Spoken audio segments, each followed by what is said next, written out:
We all know that. We all know. But that's just not how it played out tonight as the Blazers grab the win. Spurs get the ground. And now you're sitting here looking at the last 3 games, kind of deciding what's going to happen the rest of the way. And despite the victory, because of a Sacramento win tonight, the Trailblazers and the Spurs both eliminated from play-in contention. So we can wave that one away. It be gone, right? But I can tell you this much, man. There is no way in heck that if you would have told me at the beginning of the season that it would take until game 79 before the Trailblazers were mathematically eliminated, I wouldn't have believed you, and no one else would have believed you, but that's where they are. So a heck of a season for the Trailblazers to show those improvements and get to where they are. It's one of those things that you sit there and you're like, I love it. I love it. I love the fact they're able to show that improvement, get going, and show that they are getting better, and the young guys are doing it. Like tonight they win the game, but it was all the young guys. Heck of a performance from Chris Murray, Raihan Rupert, right? Justin Minaya getting run. And they all took care of business. And the game overall was interesting. I mean, it was like the Blazers got out to a big lead. Then it was like, okay, here the Spurs come crawling back because it's like, okay, maybe we don't want to tank. Maybe we do. The Blazers had the 33-18 lead after the first quarter, but then they were outscored 27-21 in the second. It was 32-30 in the third in favor of Portland, and then each team put up 34 in the fourth when no defense was played and everyone was just getting buckets. The biggest lead of the night for San Antonio was 3. The biggest lead of the night for your Trailblazers was 17. San Antonio had 26 assists. Portland had 25. In the rebound game, it was 45-44 in favor of San Antonio. Points in the paint was 50-52 in favor of Portland. Second chance points 17-11 in favor of San Antonio. Fast break points 20-18 in favor of your Trailblazers.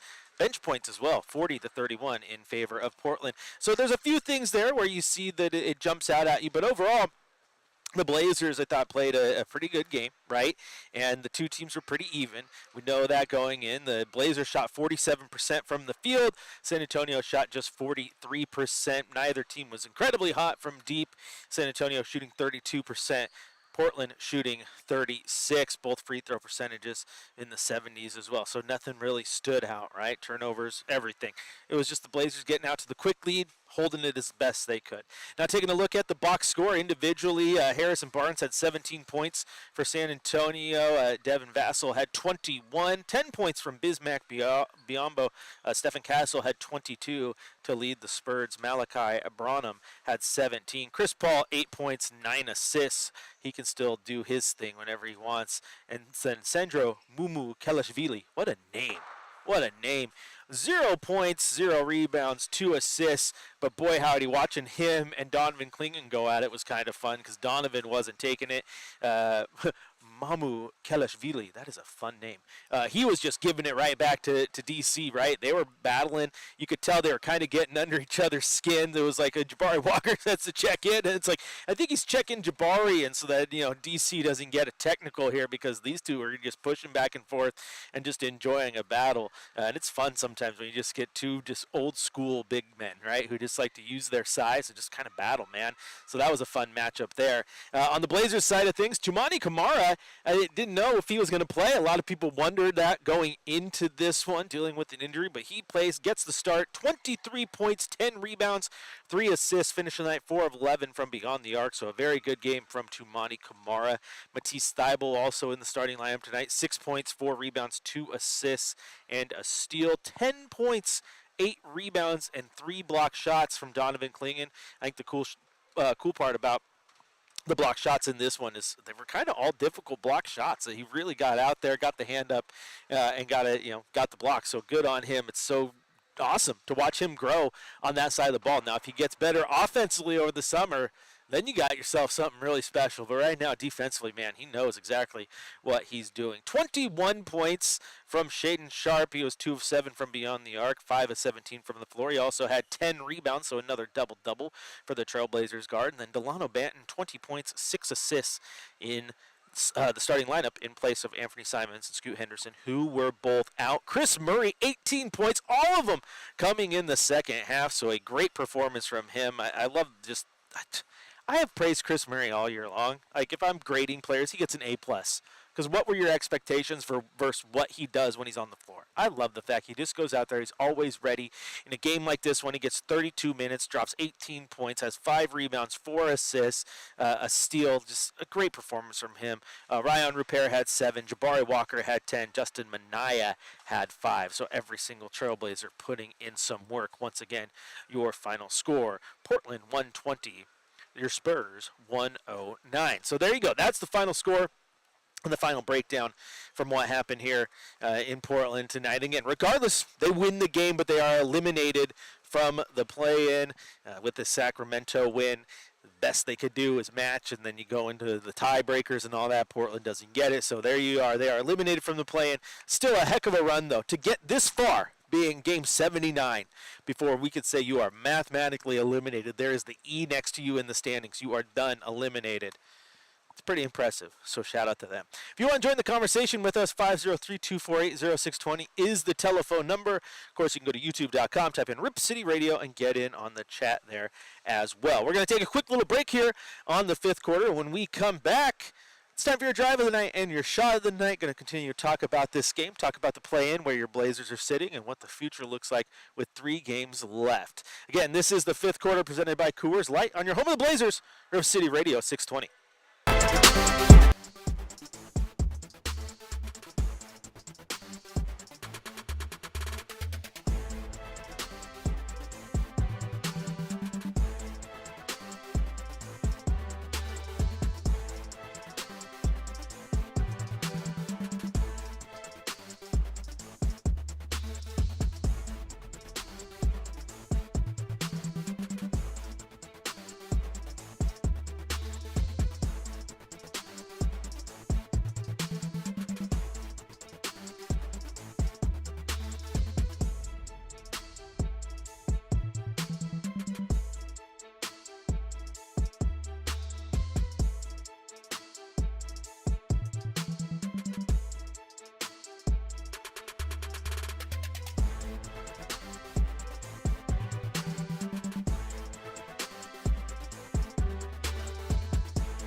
Welcome back into the fifth quarter. Chris Burkhardt here with you, breaking down the Blazers' victory over the San Antonio Spurs today, 120 to 109. If you want to join the conversation, 503-248-0620 is the telephone number. And, of course, you can go to youtube.com, type in Rip City Radio, get in on the chat over there. But, yeah, what a day for the Blazers. They get the victory, but regardless are eliminated from play-in contention. So there's that. Pretty good run, though. I mean, quite honestly, as we said, to go this long into the season, game 79 today, before you were actually eliminated, shows you that the team is growing, moving forward, and I love that from this team. And now you get the entire offseason, hope to see more out of guys like Donovan Clingan, right? And can he get the offensive game going? Can Shaedon Sharpe get that three-point shot, be a little more consistent? What if Toumani Camara becomes even a better offensive player because he's been good on that end too? Like, there's so much here you can look at, man, that is exciting, especially just over the next 3 games. And then, of course, in the offseason. So it's, again, I didn't think this. I had no idea that they would go this far. I honestly thought All-Star game, All-Star break, that was going to be the end. Like, that's when this season is done. They're going to be out. They're going to be, 15 back or whatever it is. Might as well mail it in, man. But no, this team has grown. Their coach has grown. We've knocked Coach Billups all year long, so you got to give him credit as well. I think he's grown, shown some things that he's learned over the season. So again, you got to give credit where credit is due there too. So just a good run overall. It does suck to say you're actually eliminated from the play-in, but that is what it is today. No one really thought they even had a chance to get there, man. But they almost proved us wrong. Once again, if you want to join the conversation, 503-248-0620 is the telephone number, and of course youtube.com. Type in Rip City Radio and join the conversation over there. Don asks, with both OKC and Cleveland dropping games today, did they sit players and really not need to win today? Which one are you talking about? Who sat players? Portland? San Antonio? I don't know. I'm a little confused there. But Cleveland, Sacramento games, I don't know what's going on, man.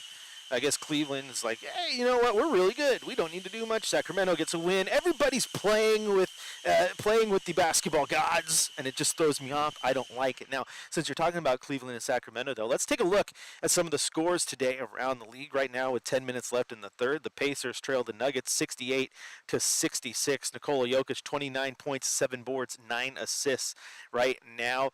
Down in Golden State, the Rockets and Warriors are all knotted up at 47 with a minute left in the first half. Dylan Brooks has 12 points. Brandon Pajemski has 11. That's a hard name to say. At halftime, the Bucks 58, the Pelicans 53. Gary Trent Jr. has 18 points. Final in Charlotte, Bulls 131. The Hornets 117. Kobe White had 37 to lead the Bulls. The Raptors grab a 120-109 victory over the Brooklyn Nets. The Lakers grab a 126-99 victory over the Thunder. Luka Doncic, 30 points, 7 boards, 6 assists. The Utah Jazz fall to the Atlanta Hawks. Trae Young had 23 points and 15 assists. The Wizards fall to the Celtics, 124-90. Peyton Pritchard, 20 points, 6 rebounds, 7 assists. The pride of West Lynn. Show out. Sacramento, as we said, grabs a 120-113 victory over the Cleveland Cavaliers, and that was the victory that officially knocked the Blazers out of play-in contention. Zach LaVine had 37 points for the Kings.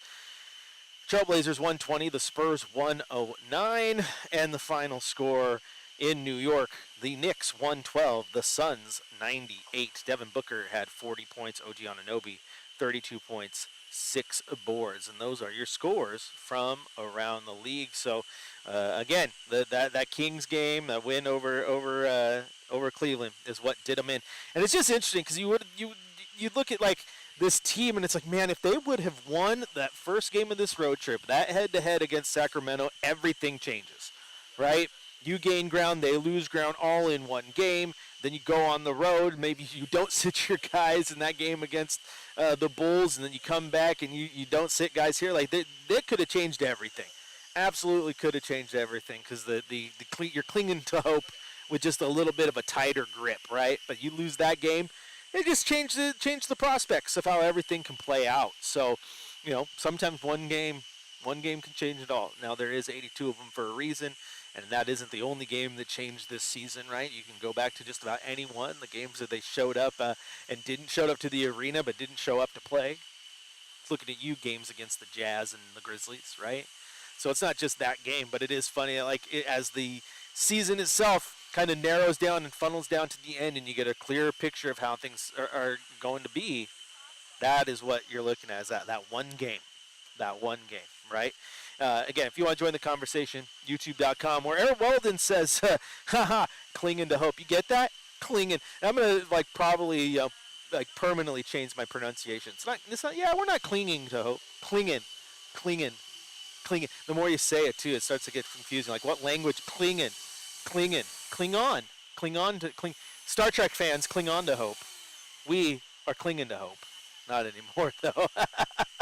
Yeah, and then Don is talking about the Sacramento, and Cleveland game. He was expecting Cleveland to win. I think a lot of people would expect Cleveland to win. They're 62-16 now, right? But Sacramento comes in, takes care of business. Cleveland, you want to have an idea of how important this game was to Sacramento.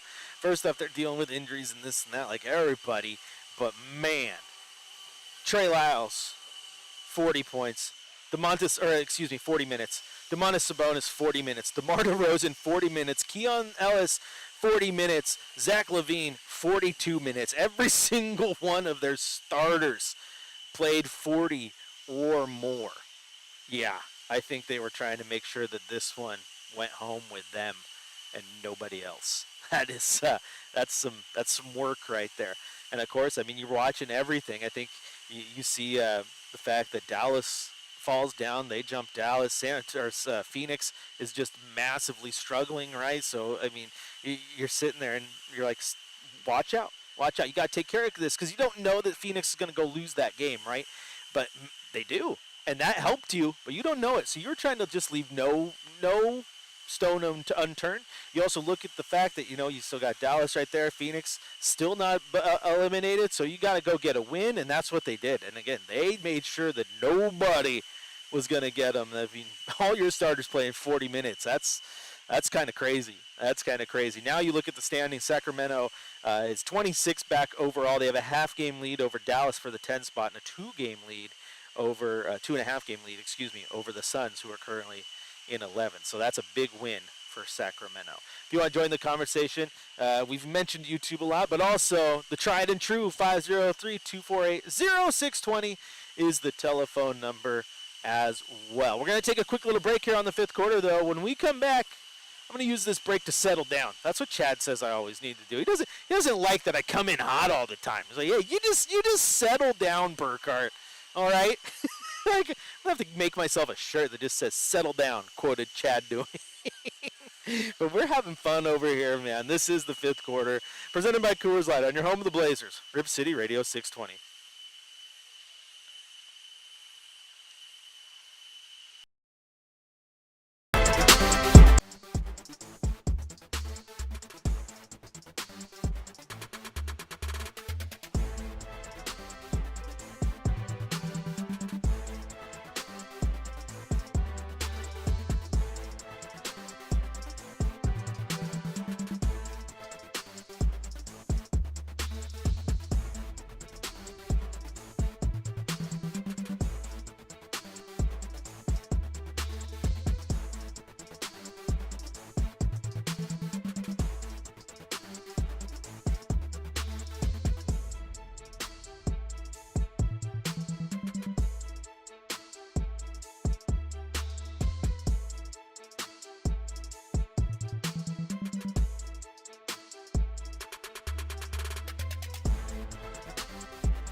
the Lakers weren't playing in the game. They just kept playing right, man. Just kept playing right. Thought defensively we did a really good job. Really, really happy for Chris Murray, man. Get 18 points in the second half, that was a big deal, and he got them all over the place. So that one made me feel good for him, for sure. Chauncey, Roos has been kind of stuck in that in-between spot early in the season when you guys could have sent him down to the remix. You basically are a rolled ankle away from him having to be available. Where have you seen him kind of develop when he's been kind of stuck in between this year? Yeah, it's been an up and down kind of tough year for Roops. With us being so healthy this year, obviously there wasn't room for him. So he went down a few times and played. I do continue to see him getting better, but he didn't make a huge jump this year because he just didn't have a chance to, So, but he still remains, like I always say, one of the hardest worker. Nobody works harder and puts more time in than Roops does on our team, and he'll continue to do that and be that way. I've been proud of his progress, but his opportunity just hadn't been there this year. We've just been too healthy, which is a great thing. When Ant and Scooter are out, is it nice knowing that at the very least Delano is going to be aggressive? Yeah. Delano is, he's saved us a lot of times this year, in some really important moments of our season, where he's played so well. He's a tough matchup for a lot of teams with his scoring ability. And tonight I thought he had a good bounce back game. He struggled a little bit as of late, but today he was everything we needed him to be. Bittersweet, despite the win, Sacramento winning. Now you guys are officially eliminated from play-in contention. Yeah. I mean, obviously that sucks, but it is what it is. We're gonna keep playing the same way regardless. You look at these things. I was looking at it last night, just kind of going back on so many games that I thought we had in hand this year, and kind of faltered in the fourth quarter, or some games that and you look at those. You start looking at those, and I always tell our guys all year long, I'm saying, these are the type of games that bite you in the end. And you could look at, 6 or 7 of those games, and it's like, well, we had this game. It was over, in my eyes. But it just happens, and every single team can do that. This NBA is tough, man. These players are so good. These teams are so good. So, we got a few games left, and we'll just keep on trucking. But you almost have to go through that to figure it out, right? You do. I mean, it's a necessary process as you're climbing and getting to that point. For our guys to have played in so many meaningful games this year, where all the possessions matter, everything counts.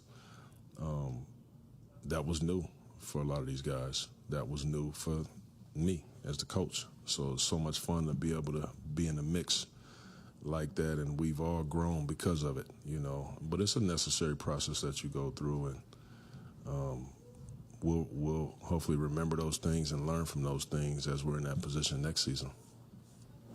Chauncey, DC and Mamu were mixing it up a little bit earlier in the game, and DC's done that a few times this season. You obviously played with Ben, who had that kind of a presence. How does a young big in today's NBA get to ride that line? Like, how do you work on that, and can you help Donovan with that kind of thing? I love it. I love it when Donovan gets into it with people. I really do. I think as a young player in this league, not even a big, just a young player in this league, you got to let people know that you're not putting up with their stuff.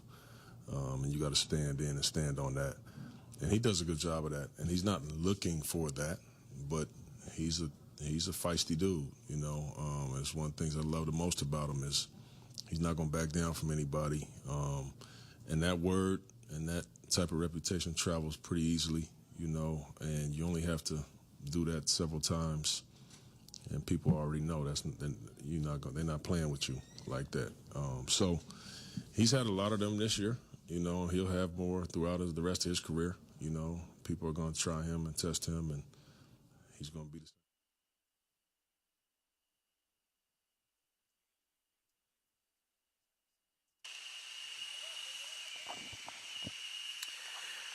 Who gets the game ball for your Portland Trail Blazers tonight as they take down the Spurs 120 to 109? I think game ball tonight is going to go to the man that I have praised all year long for always being ready and always willing to do whatever coach asks him to do. That is Chris Murray. 32 minutes tonight off the bench, 7 of 11 from the field. He had 5 rebounds, 4 assists, 3 steals.